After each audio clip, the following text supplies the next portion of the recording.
मैं हूँ शिवानी और आप देख रहे हैं बीजापुर एक्स। ನೈತಿಕ ಬೆಂಬಲ ನಾಟಕರಿ ಅದು ಏನೋ ಹೇಳಿದ್ರೆ ಗೊತ್ತಿಲ್ಲ ಯಾರೋ ಹೇಳಿದ್ರು ಹೌದಲ್ಲ ಹೋರಾಟ ಮಾಡ್ತಾ ಇರೋರು ಪರಿಹಾರ ಹೇಳಿದಾರೆ ಅವ್ರು ಇವ್ರದ್ದು ಎಚ್ ಡಿ ಕೆ ಅದಂತ ಹೇಳಿ ಹೇಳಿದ್ರಲ್ಲ ಸರ್ ಲಾಸ್ಟ್ ಅವರು ಅದ್ರ ಫಲಾನುಭವಿಗಳಿದ್ದಕ್ಕೆ ಈ ರೀತಿ ಮಾಡ್ತಾ ಇದ್ದಾರೆ. ಅವರು ಅದ್ರ ಬಗ್ಗೆ ಮಾತಾಡಂಗಿಲ್ಲ. ಅದು ಅವ್ರು ಹೇಳಿದಾಗ ನಾನು ಹೇಳಿದ್ದೆ 100 ಎಕರೆ ಎಲ್ಲ 36 ಎಕರೆ ಅಂತ ಹೇಳಿದ್ರು. 36 ಎಕರೆ ಮತ್ತೆ ನಾನು ಯಾಕೆ ಮಾಡ್ರೆ 36 ಎಕರೆ ಫಲಾನುಭವಿ ಹೆಣ್ಮಕ್ಳ ವಿಚಾರದಲ್ಲಿ ನಾವು ಕೈ ಹಾಕೋದು ದೇವೇಗೌಡರು ಬಂದಿದ್ದಾರೆ ಸರ್. ಸಹೋದರಿ ದೇವೇಗೌಡರು ಕೂಡ ಎಲ್ಲ ರಾಜಕೀಯ ಇದೊಂದು ರಾಜಕೀಯ ತಂತ್ರ ಇದು ಬೇಳೆ ಬೆಳೆಸ್ಕೊಳ್ಳುವಂಥ ಕೆಲಸ. ಕಾಂಗ್ರೆಸ್ನವರು ಇದನ್ನ ರೈತರಿಗೆ ಕಾನ್ಫಿಡೆನ್ಸ್ ತಗೊಳಕ್ ಮತ್ತೆ ನಮ್ಮ ಮುಖ್ಯಮಂತ್ರಿಗಳು ಆ ಭಾಗನವರಿದ್ದಾರೆ. ಮುಖ್ಯಮಂತ್ರಿಗಳು ಎಲ್ಲ ಗೊತ್ತಿದೆ. ಮುಖ್ಯಮಂತ್ರಿಗಳು ಹೇಳಿದಾರೆ ಯಾರಿಗೂ ಒತ್ತಾಯಪೂರ್ವಕವಾಗಿ ಜಮೀನು ತಗೊಳ್ಳೋದಿಲ್ಲ ಅಂತ ಹೇಳಿದ್ದಾರೆ. ಮತ್ತಿನ ಏನು ಬೇಕು? ಸ್ವಯಂ ಇಚ್ಛೆಯನ್ನು ಕೊಡಬೇಡ ಅಂತೀರಾ? ಸ್ವಯಂ ಇಚ್ಛೆಯಿಂದ ಯಾರು ಕೊಡ್ತಾರೆ? ಅವ್ರು ತಗೊಳ್ತಾರೆ. ಅವ್ರು ತಗೊಳ್ತಾರೆ. ಸರ್ ಈಗ ಕಂಪ್ಲೀಟ್ ಮಾಡಿದಾರೆ ಹೇಳಿ ಸರ್. ನಾಗೇಂದ್ರ ಅವ್ರ ಮೇಲೆ ಈಗ ಅಂದರೆ ಎಲ್ಲಿಂದ ಔಟ್ ಆಫ್ ಸ್ಟೇಟ್ ಹೋಗಬೇಕು ಅಂದರೆ ಪರವಾನಗಿ ತೊಗೊಂಡು ಹೋಗ್ಬೇಕಂತ ನ್ಯಾಯಾಲಯದಿಂದ ಜಾಮೀನು ಆಗಿರುತ್ತೆ. ಅದೇನೋ ಮಿಸ್ ಆಗಿದೆ ಅಂತ ಅದು ನನಗೆ ಗೊತ್ತಿಲ್ಲ. ಅನ್ನೋದು ಅವ್ರಿಗೆ ಅವೇನು ಕಂಡೀಷನಲ್ ಜಾಮೀನು ಆಗಿದ್ದು ಗೊತ್ತಿಲ್ಲ ಅಥವಾ ಅದನ್ನು ಜಮೀನು ಉಲ್ಲಂಘನೆ ಮಾಡಿದಾರೂ ಗೊತ್ತಿಲ್ಲ. ನನಗೆ ತಿಳ್ಕೊಂಡು ಮಾತಾಡ್ತೀನಿ. ಅಲ್ಲ ಈ ರೀತಿ ಆಗಿದ್ರೆ ಅದು ತಪ್ಪ. ನಾನು ತಿಳ್ಕೊಂಡು ಮಾತಾಡ್ತೀನಿ. ನನಗೆ ಆಗಿದ್ದೂ ಗೊತ್ತಿಲ್ಲ, ಬಿಟ್ಟಿದ್ದೂ ಗೊತ್ತಿಲ್ಲ.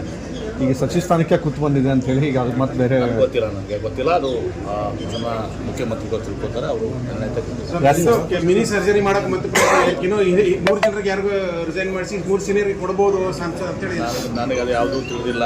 ಇದೆಲ್ಲವೂ ನಮ್ಮ ಕಾಂಗ್ರೆಸ್ ಪಕ್ಷದಲ್ಲಿ ಮಂತ್ರಿ ಮಂಡಳ ಯಾರು ಮಂತ್ರಿ ಮಾಡಬೇಕು, ಯಾರು ಬಿಡಬೇಕು, ಯಾಕೆ ಮಾಡಬೇಕು, ಯಾಕೆ ಬಿಡಬೇಕು, ಇದೆಲ್ಲವೂ ಕೂಡ ಕಾಂಗ್ರೆಸ್ ಪಕ್ಷದ ಹೈಕಮಾಂಡ್ ನಿರ್ಧಾರ ಮಾಡ್ತಾರೆ. ಮುಖ್ಯಮಂತ್ರಿಗಳು, ಮಾಜಿ ಮುಖ್ಯಮಂತ್ರಿಗಳಾದಂಥ ಸಿದ್ದರಾಮಯ್ಯನವರು, ಮುಖ್ಯಮಂತ್ರಿಗಳಾದಂಥ ಡಿ ಕೆ ಶಿವಕುಮಾರ್ ಅವರು, AICC ಅಧ್ಯಕ್ಷರು ನಮ್ಮ ರಾಜ್ಯದವರು ಇದ್ದಾರೆ. ಹಿರಿಯರಾದ ಮಲ್ಲಿಕಾರ್ಜುನ ಖರ್ಗೆ ಅವರು.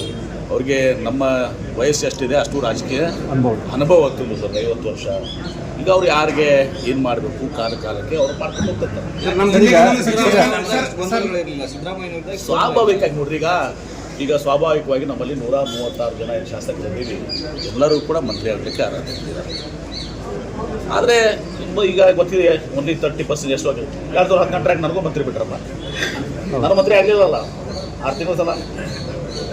2018 ಜಲಸಂಪನ್ಮೂಲ ಸಚಿವನಾಗಿ ಅದು ಆದಮೇಲೆ ಸಮ್ಮಿಶ್ರ ಸರ್ಕಾರ ನಾನು ಮೊದಲ 6 ತಿಂಗಳು ಮಂತ್ರಿ ಆಗಲಿಲ್ಲ.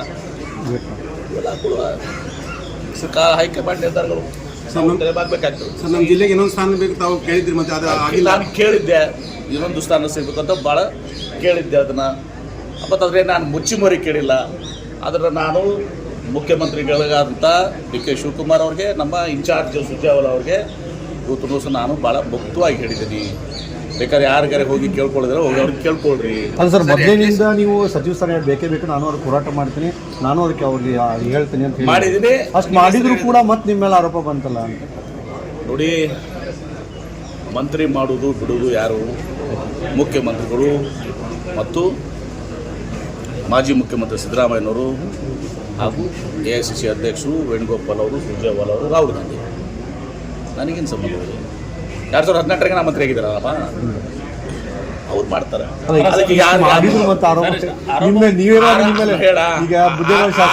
ನಾನು ಮೊನ್ನೆ ಹೇಳಿದ್ದೀನಿ, ನಾನು ಪದೇ ನಾನು ಅದ್ರಾಗ ಇದ್ರ ಬಗ್ಗೆ ರೆಕಮೆಂಡ್ ಮಾಡೋಕ್ಕೆ ಹೋಗಲ್ಲ. ಮೊನ್ನೆ ನಾನು ಬ್ಯಾಕ್ಗ್ರೌಂಡ್ ಒಂದು ಮಾತು ಹೇಳಿದ್ದೀನಿ.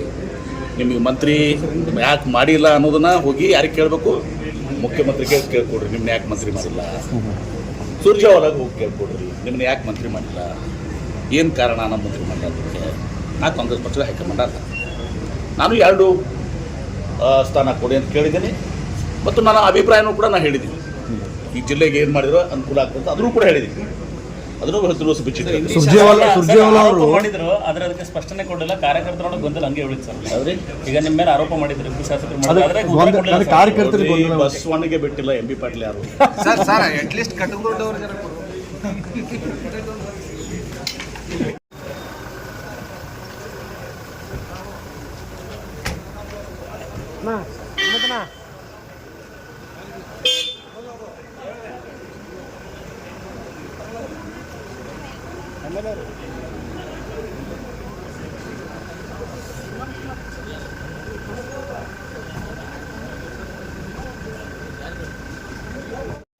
ಬರಂಗಿಲ್ಲ.